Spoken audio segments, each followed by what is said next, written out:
सावन मास में भगवान भोलेनाथ का जलाभिषेक करने का विशेष महत्व होता है। जहां सावन प्रारंभ होते ही चहुं ओर कांवड़ यात्राओं की शुरुआत हो जाती है। इसी कड़ी में एक बार फिर जबलपुर संस्कारधानी के प्रसिद्ध संस्कार कांवड़ यात्रा का आयोजन आयोजकों द्वारा किया जा रहा है। जहां 21 तारीख को प्रातः 7 बजे गौरी घाट से 1 लाख कांवड़िए अपनी कांवड़ में एक ओर नर्मदा जल तो दूसरी ओर देव वृक्ष लेकर 35 किलोमीटर तक पैदल चलकर खमरिया के पास स्थित कैलाश धाम मंदिर में विराजमान भगवान भोलेनाथ का जलाभिषेक करेंगे और प्रकृति के संरक्षण और संवर्धन के लिए देव वृक्ष लगाकर इस यात्रा को विराम देते हैं। जानकारी देते हुए शिव यादव ने बताया कि इस यात्रा में चलने वाले प्रत्येक नर नारी हमारे लिए देवतुल्य होता है।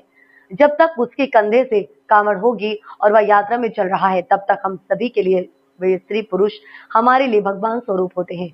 विशाल कांवड़ यात्रा जबलपुर के लगभग 15 वर्षों से अवधूत दादा गुरु के मार्गदर्शन में निकाली जा रही कांवड़ यात्रा, जो कि गोल्डन ऑफ बुक में भी अपना नाम दर्ज करा चुकी है। मूलतः इस कांवड़ यात्रा के प्रेरणा स्रोत है दादा गुरु। परम पूज्य दादा गुरु की जो प्रेरणा है, उसके मुख्य 4 बिंदु जो इस पूरी कांवड़ यात्रा की प्रेरणा है और कांवड़ यात्रा का सृजन है। पहला, हम श्रवण कुमार की तरह माँ नर्मदा और देव वृक्ष मूर्तियों को अपने कंधे पर धारण करके यात्रा करते हैं। इसकी मुख्य प्रेरणा है कि हम एक पुत्र की भांति प्रकृति और माँ नर्मदा के प्रति अपने कर्तव्यों का निर्वहन करें और इसके लिए संकल्प लेते हैं। दूसरा, माँ नर्मदा शिवपुत्री हैं। माँ नर्मदा को लेकर के शिव के घर जाकर के शिव को प्रसन्न कर अपनी अभीष्ट इच्छाओं की पूर्ति के लिए वरदान मांगना, वरदान प्राप्त करना। तीसरा, 1.25 करोड़ देव वृक्ष मूर्तियों की स्थापना का संकल्प। ये कोई साधारण संकल्प नहीं है, ये एक महायज्ञ है और हम सब इस कांवड़ यात्रा में शामिल होकर के इस 1.25 करोड़ देव वृक्ष मूर्तियों की स्थापना के दादा गुरु के महासंकल्प में सहभागी बने और अपनी अपनी आहुति सुनिश्चित करें। कब निकलना और कहाँ से कहाँ तक?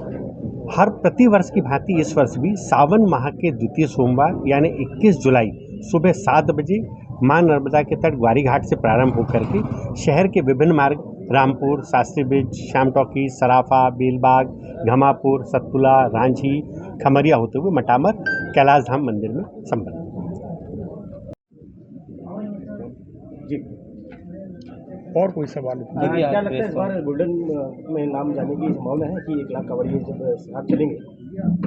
Golden book of world record में ये यात्रा जो है पहले ही दर्ज हो चुकी है और इस बार मुझे लगता है इस यात्रा का विशेष जो है वो ये है कि पिछले 14 वर्षों में प्रत्येक वर्ष जो रिकॉर्ड यात्रा ने बनाया है, दूसरे साल उस बने हुए रिकॉर्ड को उस यात्रा ने तोड़ा है और ये लगातार 14 सालों का क्रम है। ये 15वां साल हम कर रहे हैं और हमें पूरा विश्वास है कि पिछले 14 साल जो यात्रा ने रिकॉर्ड बनाया, 15वां साल फिर उस रिकॉर्ड को तोड़ेगी। टोटली कितने किलोमीटर की है? ये 35 किलोमीटर की यात्रा है। माँ नर्मदा के पावन तट से परिक्रमा मार्ग में जब हम जाते हैं तो फिर कैलाश धाम मंदिर में 35 किलोमीटर पड़ता है। कंटिन्यू चलेगी कि बीच में हाइटिंग वगैरह भी है? इसमें जो है हाइटिंग तो नहीं, इतने ज़्यादा मंच लगते हैं कि कहीं कांवड़ियों को ये महसूस नहीं होता। मैं कहता हूँ ना कि धन्य है ये नगर, उस नगर ने उसको 33 त्योहार उत्सव बना दिया है, तो कहीं हाइटिंग करने की आवश्यकता पड़ती नहीं है। शिव भैया, लगातार देखा जाता है कि परियत नदी का जो पुल है वो काफ़ी परेशानियों का सबब बनता है,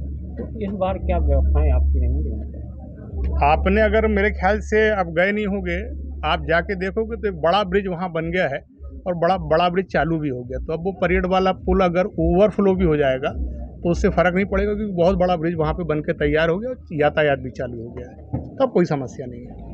भैया, कब निकलना है यात्रा? 21 जुलाई को प्रातः 7 बजे माँ नर्मदा के पावन तट गौरी घाट से परम पूज्य दादा गुरु के पावन सानिध्य में, जैसे कि हर साल शुरुआत होती है, और कांवड़ में एक पात्र में माँ नर्मदा का जल और देववृक्ष मूर्ति तो रहेगा। ये परम पूज्य दादा गुरु के विचार को लेके ये कांवड़िए चलते हैं और एक उद्देश्य के साथ चलते हैं।